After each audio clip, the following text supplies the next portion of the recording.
Greetings, Ben Murray here with another edition of SaaS Metrics School. Welcome. So today, talking time tracking and headcount in general. So this is big has been coming up a lot lately. Is time tracking in our SaaS company, and what departments should be time tracking or tracking their time?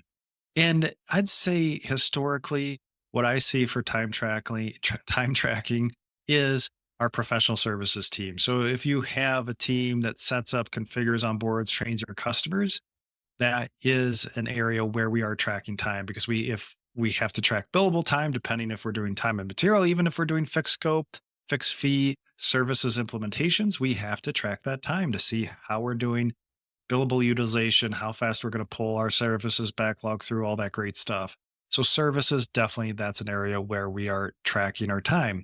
Now, what about other areas? Because I've talked to and worked with a lot of SaaS companies, and sometimes we see almost every department tracking time, which is very unusual.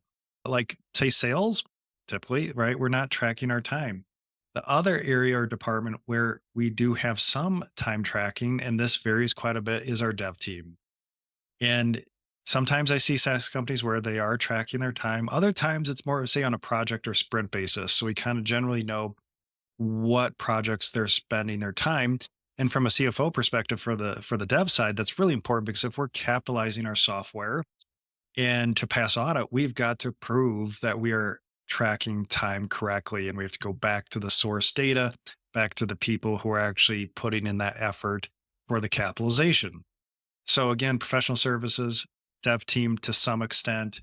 But after that, typically don't see time tracking. Now, tech support, you could have ticketing based on, the number, customers, tracking at the customer level, things like that. So that's what I commonly see.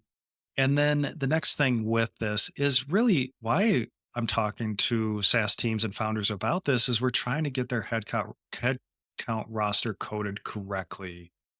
And that's a really important thing when we're creating our SaaS P&L because if you think about the investment in your SaaS P&L, it's going to be labor, it's going to be employees and contractors. So we have to get all those wages, taxes, benefits, bonuses, commissions coded correctly to the department level on our SaaS P&L and our chart of accounts. So that's why this comes up over and over, looking at the headcount roster, who's doing what?